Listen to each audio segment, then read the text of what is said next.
ॐ सहना भवतु सहनौ भुनक्तु सह वीर्यं कर्वावहै तेजस्विनावधीतमस्तु मा विद्विषावहै। ओम शांति शांति शांति।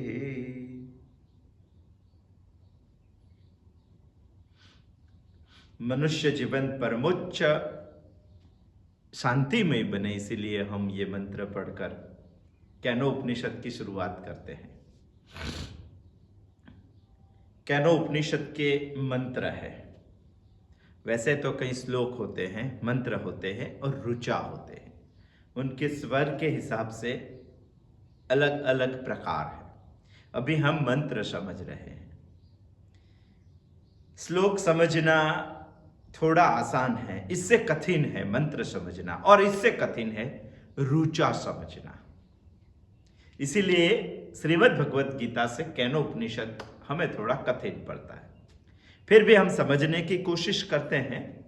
मंत्र में एक एक शब्द बहुत गहराई से हमें समझना पड़ता है। केनोपनिषद का हम चिंतन कर रहे हैं। केनोपनिषद का पहला मंत्र प्रश्न से शुरू होता है। केने सितम प्रतति प्रेषितम मनः। केने सितम पतति प्रेषितम मनः। केन प्राणः प्रथम प्रैति युक्तः। केने सिताम वाचमिमं वदन्ति। चक्षुस्त्रोत्रम कउ देवो युनक्ति। मतलब ये है कि ये सब चीजों का प्रेरक कौन है, ये प्रश्न पूछा है। मुमुक्षु जिज्ञासु ने श्रुति को, गुरु को ये प्रश्न पूछा है कि सबका प्रेरक कौन है। वैसे तो हमें भी प्रश्न खड़ा होना चाहिए कि हमारा प्रेरक कौन है। उपनिषद ने सीधा उत्तर न देते हुए ऐसा एक उत्तर दिया जिसको हम समझ रहे हैं अभी। श्रोतस्य श्रोतम मनसो मनोयत वाचो हवाचम स उप्राणस्य प्राण चक्षुश्च चक्षुर अतिमुच्च धीरा प्रीत्यास्मात् लोकात् अमृता भवन्ति। ऐसा उपनिषद ने प्रत्युत्तर दिया है। श्रोत का श्रोतम, श्रोतस्य श्रोतम, कर्ण का कर्ण, श्रोतेंद्रिय के पीछे भी एक श्रोतम है, ऐसा हमें जवाब दिया है। मगर हम ये डिस्कशन कर रहे हैं कि उपनिषद का ये सीधा प्रत्युत्तर नहीं है। श्रुति हमें सीधा प्रत्युत्तर क्यों नहीं देती है? क्योंकि श्रुति ने हमें बताया कि इसका सीधा प्रत्युत्तर नहीं हो सकता है। सीधा प्रत्युत्तर इसका ही हो सकता है जिसका नाम है, जिसको गुण है, जिसकी क्रिया है, जिसकी संबंध है और जिसकी जाति है। ये पांचों बात आप जो प्रत्युत्तर मांग रहे हैं उसी प्रेरक में नहीं है, इसीलिए उनका सीधा प्रत्युत्तर नहीं है। तो फिर हमें शंका ये होती है कि ये पांचों बात नहीं है तो उनका अस्तित्व तो है नहीं, उनका अस्तित्व भी नहीं है ऐसा हमें लगता है, क्योंकि पांच बात इसमें नहीं है। अस्तित्व है, श्रुति ने हमें ये बताया, और अस्तित्व है वो प्रतिपादित करने के लिए, समझने के लिए हम अब तक बुधवार का चिंतन सोच रहे थे। तीन बात हमने सोची थी। प्रेरक का अस्तित्व, इनके बारे में तीन बात हमने आज तक सोची है। पहली बात है कुटस्थ और चिदाभास।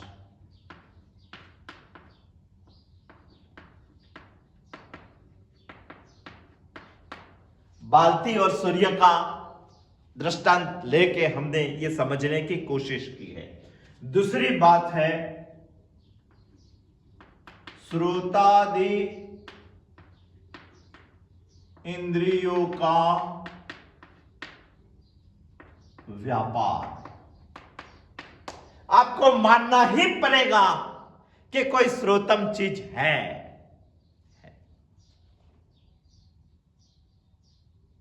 मानना ही पड़ेगा। आलोचना, संकल्प और अध्यवसाय, ये 3 बातों को सोचकर हमने सोचा था। और तीसरी भी बात हमने एक सोची थी, सभी संहत पदार्थ असंहत के लिए काम करते हैं।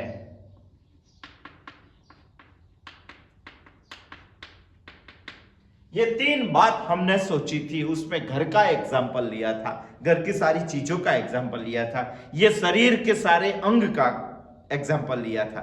वही एग्जाम्पल से हमने सोचा था। ये मंत्र में 3 बात है। एक तो साधना है,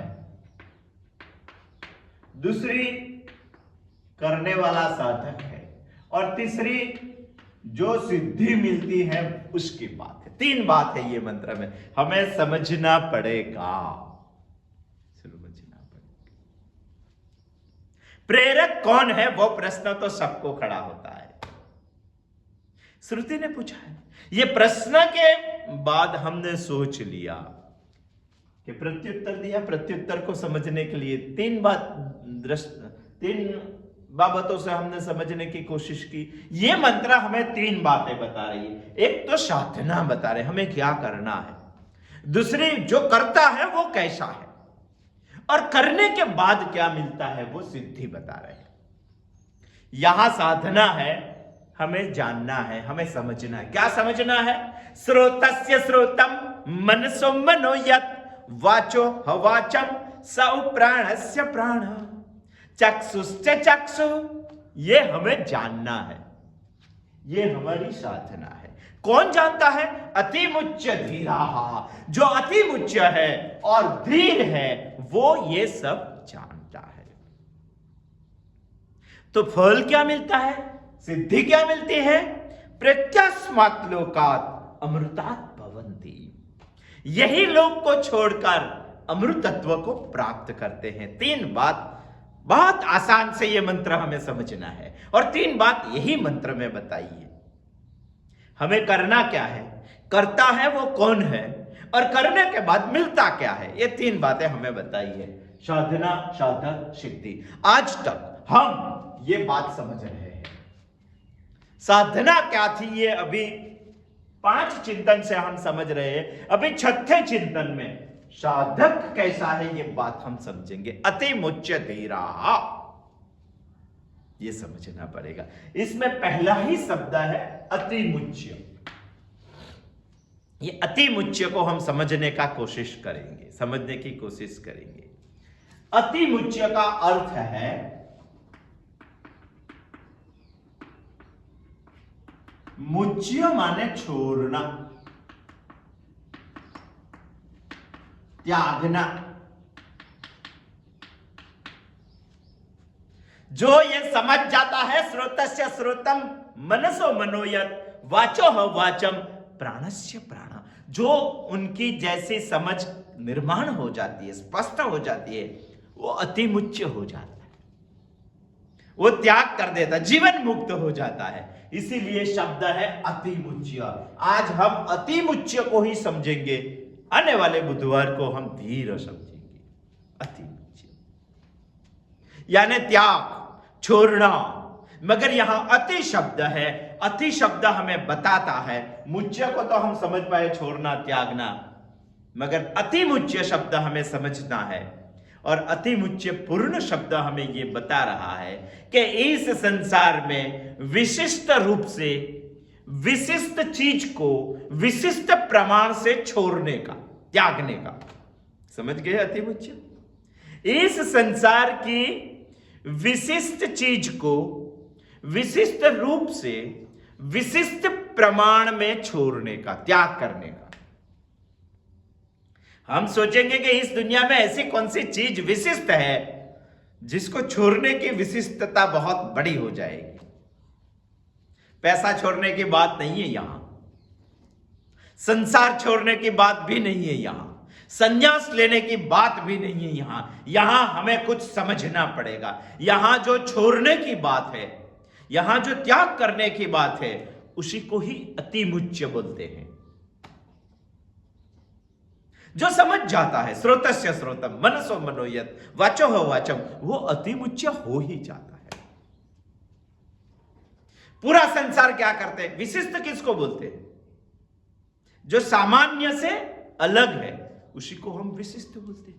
जो लौकिक से अलग है, जो लौकिक होता है उससे कुछ अलग करते हैं, उसको हम अलौकिक बोलते हैं। तो इस दुनिया में लौकिक क्या है? इस दुनिया में सामान्य चीज ये है कि पूरे संसार के लोग ये शरीर को ही मैं मानते हैं, मैं ही शरीर हूं, ऐसी पूरी दुनिया मानती है। वो सामान्य चीज है, विशिष्ट नहीं है, लौकिक है, अलौकिक नहीं है।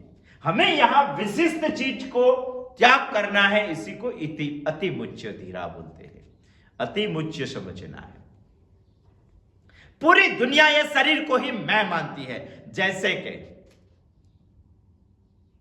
हमारी दुनिया में होने वाली बैंक भी ये शरीर को ही मैं मानती है, इसको ही लोन देती है, इससे ही उनका इंस्टॉलमेंट लेती है। ये चले जाने के बाद क्या करती है बैंक? इनके जो वंशज होते हैं इसके ऊपर कर डाल देती है। बैंक भी ऐसा मानती है, हमारी ऑफिस भी ऐसा मानती है, इस दुनिया का सारा व्यवहार भी हमें जन्म से मृत्यु तक ऐसा सिखाता है कि मैं ही शरीर हूं।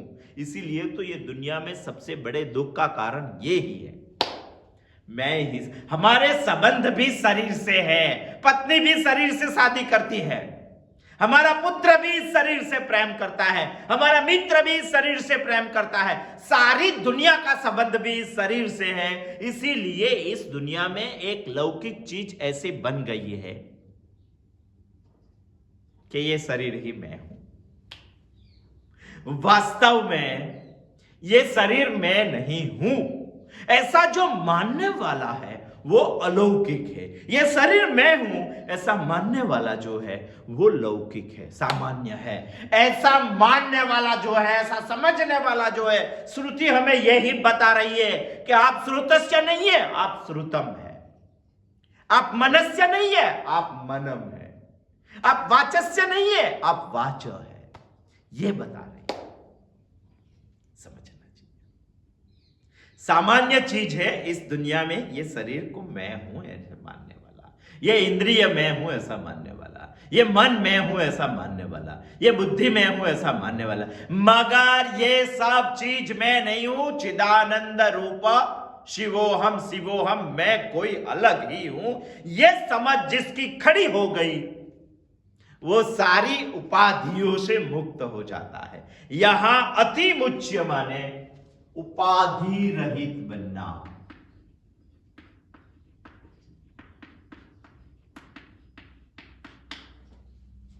सारी उपाधि माने मैं बड़ा हूं, मैं छोटा हूं, मैं विद्यावान हूं, मैं संपत्तिवान हूं, मैं पढ़ा लिखा हूं, मैं किसी का बाप हूं, मैं किसी का पति हूं, मैं इस बैंक का मैनेजर हूं, मैं इस कंपनी का एचआर हूं। ये सब जो उपाधि है, मैं बहुत भावुक हूं, मैं बहुत समर्पण करता हूं, मैं बहुत बुद्धिशाली हूं, ये सब बात जो इंसान को लगी हुई है, ये सारी इस दुनिया की उपाधि है। यही उपाधि इस दुनिया में दुख का कारण है।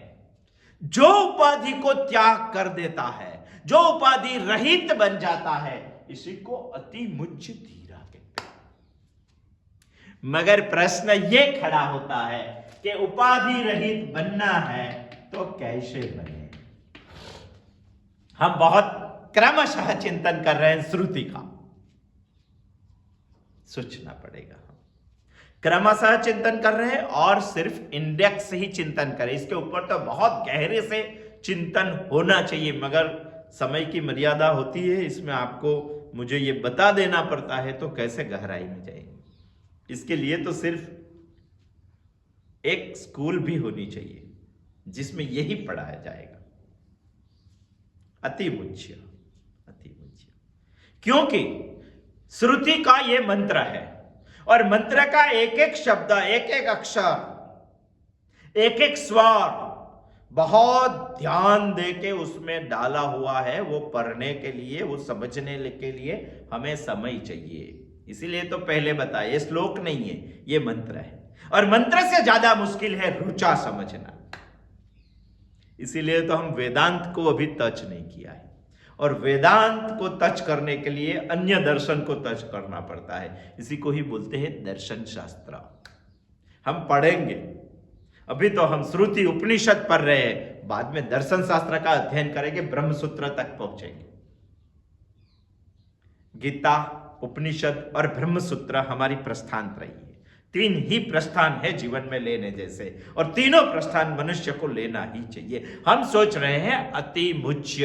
अति मुच्य माने उपाधि रहित बनना, और उपाधि रहित हम कैसे बनेंगे ये भी सोचना चाहिए। उपाधि रहित बनने के लिए इंद्रियों का पारतंत्र्य से, इंद्रियों की गुलामी से मुक्त होना पड़ेगा।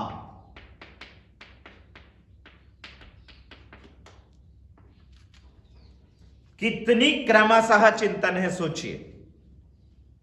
पहला तो हमें अतिमुच्य बनना है। अतिमुच्य माने विशिष्ट चीज को विशिष्ट प्रकार से, विशिष्ट प्रमाण से त्याग करना। इस दुनिया की विशिष्ट चीज है जो सब नहीं करते हैं, वो चीज है इस शरीर को मैं नहीं मानना। यदि ये शरीर को मैं नहीं मानता हूं तो मैं चिदानंद हूं, ये समझना पड़ेगा। ये स्रोतस्य मैं नहीं हूं, इसके पीछे कोई स्रोतम है। ये मन मैं नहीं हूं, इनके पीछे कोई मन है। इसी को ही स्रोतस्य स्रोतम मनसो मनो यत् वाचो ह वाचम प्राणस्य प्राण चक्षुश्च चक्षुष श्रुति ने बताया। मैं कोई और हूं, वो मुझे जानना पड़ेगा। यह जानने के लिए सर्व उपाधि रहित बनना पड़ेगा, और सर्व उपाधि रहित बनने के लिए इंद्रियों की गुलामी से मुक्त होना है। इंद्रियों का पारतंत्र से क्यों निकलना है? इसीलिए निकलना है कि इंद्रिय बलवान है, इंद्रिय शक्तिशाली है, इंद्रिय तूफानी भी है। हमें संभालना पड़ेगा। बहुत ताकतवर है इंद्रिय, इसे संभालना पड़ेगा। जैसे इस हम रहते हैं वही जगत में विद्युत प्रवाह की कहीं लाइन होती है और 440 यानी 440 वोल्टेज जहां होता है वहां डेंजरस का बोर्ड लगा हुआ होता है। क्यों? इसको पकड़ेंगे तो आप रहेंगे नहीं, डेंजरस है। वैसे इंद्रिया भी 440 वोल्ट वाली है, वो डेंजरस है, उसको साथ संभल के रहना पड़ता है। यदि संभल के नहीं रहे तो आपको वो गुलाम बना देगी। यदि आपको उन्होंने गुलाम बना दिया तो फिर आप उपाधि रहित नहीं बन पाएंगे। यदि आप उपाधि रहित नहीं बन पाएंगे तो आप अतिमुच्य नहीं बन पाएंगे। अतिमुच्य नहीं बन पाएंगे तो केनोपनिषद का दूसरा मंत्र आपको समझ में नहीं आएगा। केनोपनिषद क्या बताना चाहता है? इस दुनिया में सभी लोग इंद्रिय जैसे नचाती हैं वैसे ही नाचते हैं, इंद्रिय जैसे दौड़ाती हैं वैसे ही दौड़ते हैं। हमें भी सोचना चाहिए। सोचने वाला एक विषय मैं आज आपको देता हूं। इंद्रिय मेरे लिए है या मैं इंद्रिय के लिए हूं, सोचना चाहिए। यह आंख मेरे लिए है कि मैं आंख के लिए हूं, यह हाथ मेरे लिए है कि मैं हाथ के लिए हूं, यह मन मेरे लिए है कि मैं मन के लिए हूं। यह सोचना चाहिए इंसान को।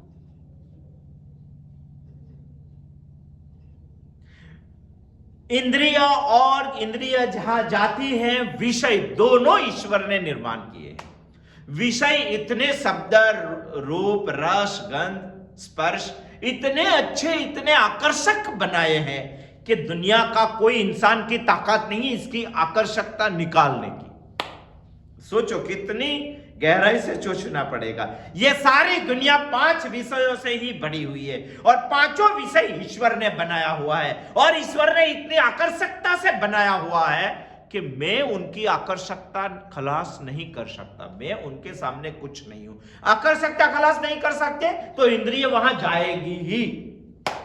और इंद्रिय भी ईश्वर ने बनाई है और बलवान बनाई है। बलवान बनाई है तो मैं इनके सामने लड़ नहीं सकता, क्योंकि मेरी ताकत उसकी ताकत के सामने कुछ नहीं है। सोचना, बहुत सोचना, बहुत फास्ट बोल जाता हूं, मगर रुक रुक कर सोचना पड़ेगा। विषय ईश्वर ने बनाए हैं, आकर्षक है, उनकी आकर्षकता में नहीं निकाल सकता, इंद्रिय उसके ऊपर जाएगी ही। और इंद्रिय बलवान है, ताकतवर है, तूफानी है, वो इंद्रिय के सामने मैं लड़ नहीं सकता, इंद्रिय को मैं दबा नहीं सकता, उनके सामने लड़ नहीं सकता, उसको दबा नहीं सकता। यदि दबा दिया तो आने वाले जन्म में वो संस्कार बनकर फूट कर निकल पाएगी, परेशान करेगी, उनको मैं दबा नहीं सकता। मगर एक तीसरा रास्ता शास्त्रों ने हमें बताया है, उनके बारे में हमें सोचना पड़ेगा, क्योंकि हमें उपाधि रहित बनना है, क्योंकि हमें अतिमुच्च को सोचना है। तीसरा रास्ता है इंद्रियों की गुलामी से मुक्त हो जाओ, पारतंत्र से मुक्त हो जाओ। कैसे मुक्त होना, वो हमें सोचना है, मगर पहले ये बात सोचनी है कि इंद्रियों ने पारतंत्रता कैसे ला दी हम पे, इंद्रिय कैसे बॉस बन गई और हम कैसे गुलाम बन गया, वो पहले सोचना पड़ेगा। देखो, वैसे भी इंद्रिय तो बलवान है, दबा नहीं सकते, लड़ नहीं सकते, तो इंद्रिय हमें दबा पाएगी, हमें कंट्रोल कर लेगी इंद्रिय, हमें गुलाम बना देगी इंद्रिय। देखो, एक एग्जांपल से समझते हैं।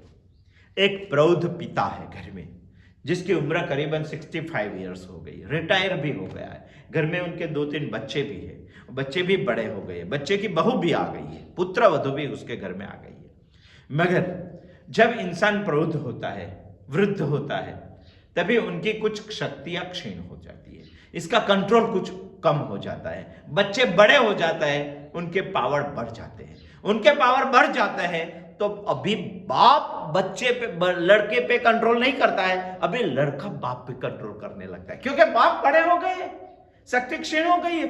बाप भी ऐसा समझने लगा है कि मैं घरदा हो गया, गुजराती में घरदा माने घटा हुआ।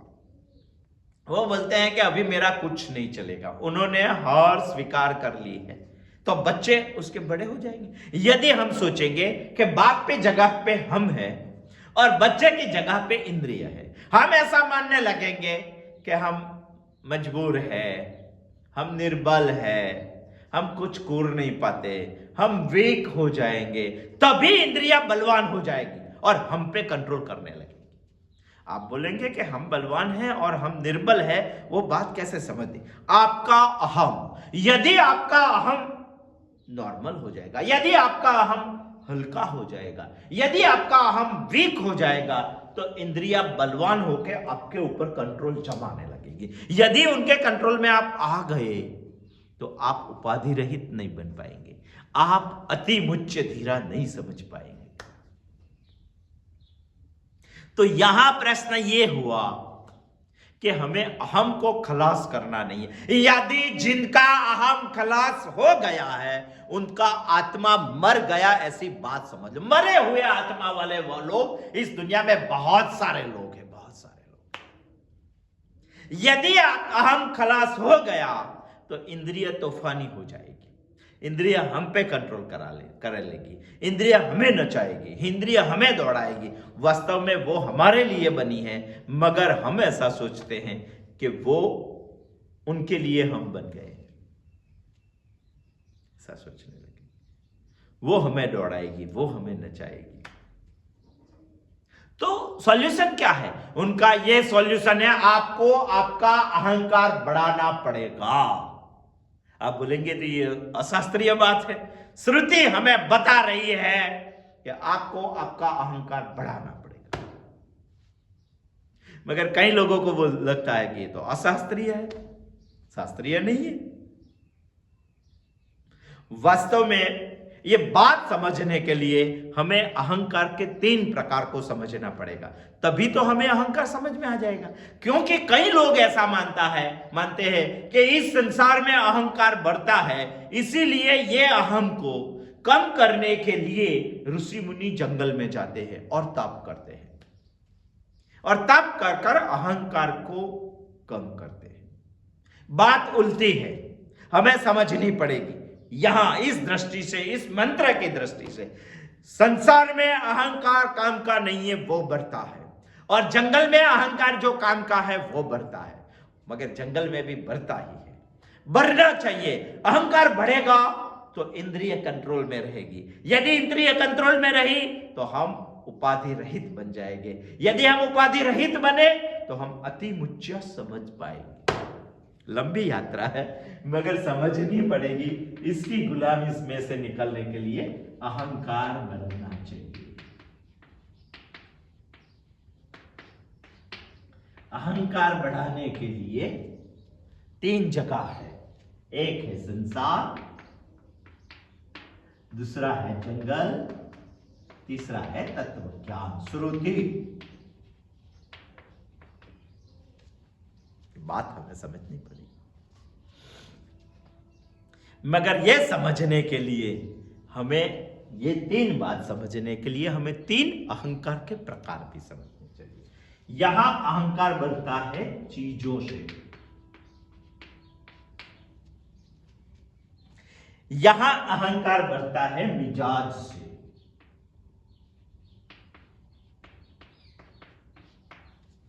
यहां अहंकार बढ़ता है समर्पण से।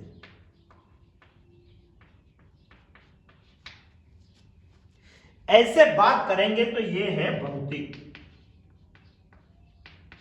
ये है नैतिक, सोचना ही पड़ेगा इंसान को, ये है तात्विक, समझना पड़ेगा। आप बोलेंगे कि कैसे, सोचो आप इस संसार में रहे, इस जगत में रहे, तो ये जगत में आपका अहंकार बढ़ेगा। तो आप यहां बोल रहे हैं कि बढ़ना ही चाहिए, बढ़ेंगे तभी तो इंद्रिय कंट्रोल में और इंद्रिय कंट्रोल में रहेंगे तभी तो हम उपाधि रहित बनेंगे। तो बढ़ना तो चाहिए, तो बढ़ने के क्या मतलब है? जंगल, ये जगत में तो रहना ही चाहिए, और अहंकार बढ़ता है तो बढ़ना चाहिए। मगर जगत में जो अहंकार बढ़ता है वो अहंकार हानिकारक है।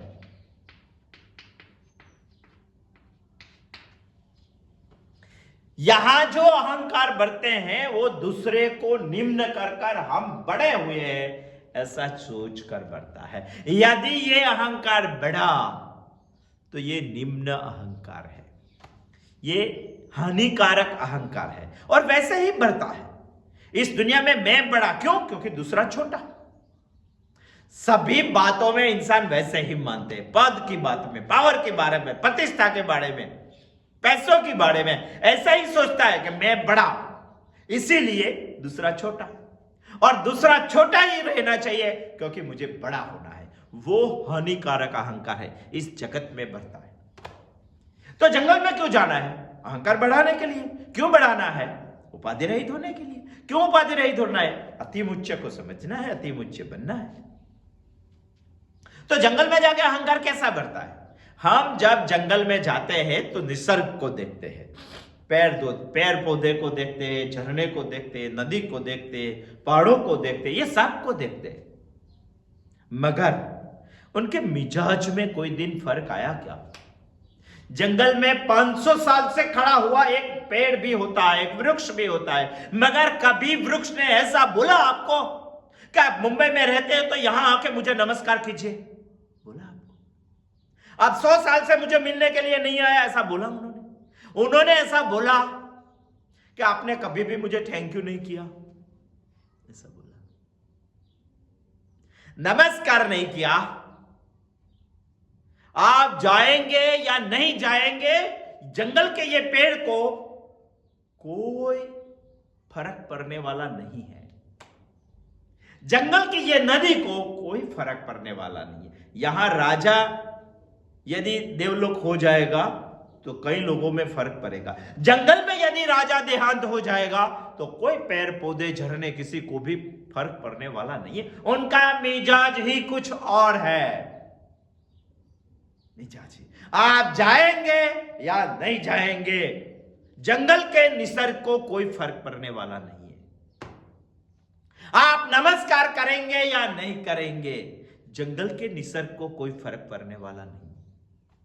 आप थैंक यू बोलेंगे या नहीं बोलेंगे, निसर्ग को कोई फर्क पड़ रहा। अरे वो पेड़ तो सालों से एक पांव पे खड़ा होकर परार्थे जी रहा है, किसी की थैंक यू की भी अपेक्षा नहीं है। निसर्ग तो देखो तो सही, वो नदी सालों से बह रही है, क्या आपके थैंक यू की अपेक्षा है इसको? नहीं। खरे पग होकर परार्थे जी रहे, आनंद से जी रहे, कभी भी उसको हमने दुखी होकर देखा नहीं है, कभी भी हमें उसको दुख से देखा नहीं, दुखी देखा नहीं है। आनंद से जी रहे, खड़े पग से जी रहे, परार्थ से जी रहे। माने हमें जंगल में जाकर ये बात सोचनी पड़ेगी कि जंगल के जो सारे बात है, निसर्ग के जो सारे पहलू है, वो सब में तो चैतन्य अव्यक्त स्वरूप से बसा हुआ है और हम में चैतन्य व्यक्त स्वरूप से बसा हुआ है। हमारे पास बहुत सारी इंद्रियां, मन, बुद्धि भगवान ने दी है, उनके पास इतनी सारी इंद्रियां नहीं है।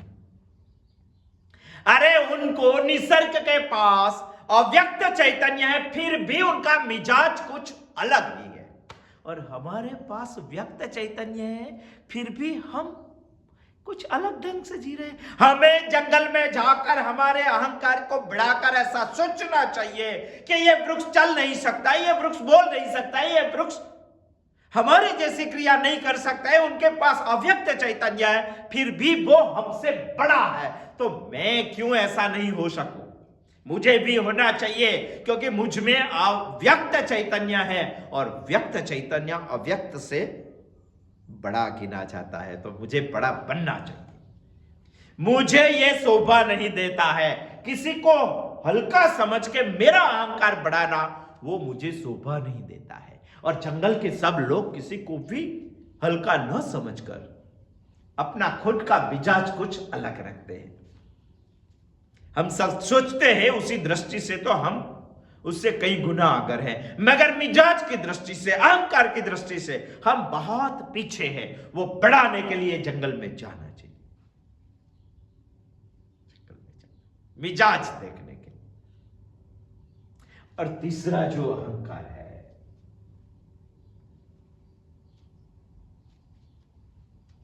वो अहंकार समर्पण का अहंकार है। इसको सात्विक अहंकार भी बोल सकते हैं। यहां मैं हूं, यही बात पुष्ट होती है जीवन में, वो बहुत डेंजरस है। इसीलिए संसार का कई कई बार छोड़कर निसर्ग में भी जाना चाहिए। इसीलिए छुट्टियों में इंसान निसर्ग को देखने के लिए हिमाचल कश्मीर चले, अरे वहां जाकर सोचना चाहिए। नहीं सोचा तो फिर यही कर रहा है। निसर्ग के पास जाकर हमारा अहंकार यहां बढ़ता है। यहां मैं हूं, वही बात स्थिर होती है। यहां मैं तेरा हूं, वही बात स्थिर होती है। अव्यक्त रखने के बाद भी वो कितने मुझसे आगे है। भगवान ने मुझे तो व्यक्त चैतन्य दिया है, तो मैं तेरा हूं, ये बात यहां सोचनी पड़ेगी, बढ़ती है। वही अहंकार बढ़ता है। तत्वमसि अहम ब्रह्मास्मि, और यहां मैं ही ब्रह्म हूं, समर्पित भाव। वही अहंकार जो मैं तेरा हूं, मैं तेरा हूं, मैं तेरा हूं, मैं तेरा हूं, ऐसा जंगल में यदि आपने झाप किया तो एक दिन आप भी वो बन जाएंगे। कृत भ्रमर का न्याय जैसे शास्त्रों में हमें बताया है, उसी तरह से सोचेंगे तो हम भी ये बन जाएंगे। समर्पित भाव यही है आत्मसमर्पण। मगर ये सब करने के लिए इंद्रियों में जो भाव है उसको हमें बदलना पड़ेगा। इंद्रियों में एक भाव निर्माण हो गया है, भोग, मगर हमें करना है भक्ति। हमें सोचना पड़ेगा भोग योग या भक्ति योग। मेरी मां घर में होती है तभी मुझे उसकी कीमत नहीं होती है, नहीं होती है तो मैं सोचता मुझे मां क्यों चाहिए।